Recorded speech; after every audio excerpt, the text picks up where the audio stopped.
Hey, thanks for joining me.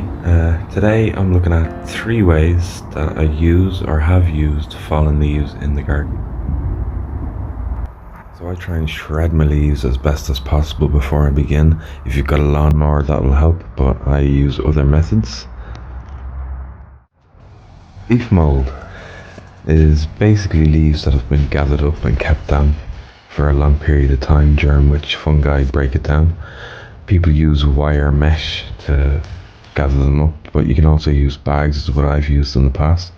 Just basically filling up black bags and then giving it a good watering.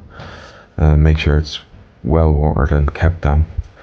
And then the old classic, giving it a good stabbing, particularly on the bottom. That's where you want most of your holes. And then basically leave it for up to 2 years. It's a long process, but once it's done, you can use it to start seeds or as a soil enricher. But rather than doing that, I've become more accustomed to making compost with it by adding the brown leaves with some green leaves at a ratio of about 1 to 1, putting them in bags again, and doing it that way, which is it speeds up the process a little bit because the added nitrogen in there. And if you can throw in pine needles, which are a bit more acidic, or any sort of acidic leaf, that's good too. But your brown leaves, your fallen leaves, ideally will have a good mix anyway, which can also be just used directly in a compost bin.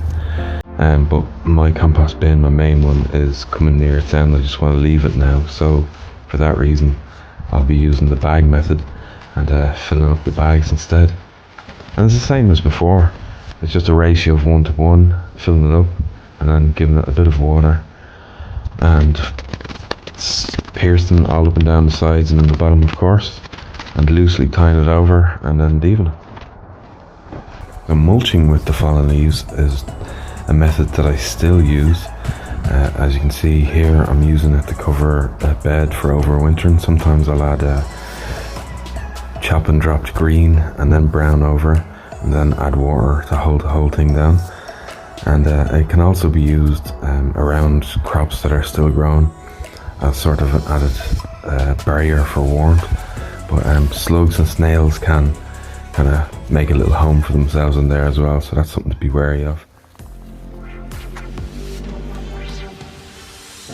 So I'll leave those things to do their thing, and I'll return and check up on them in a couple of weeks' time, see how they're getting on.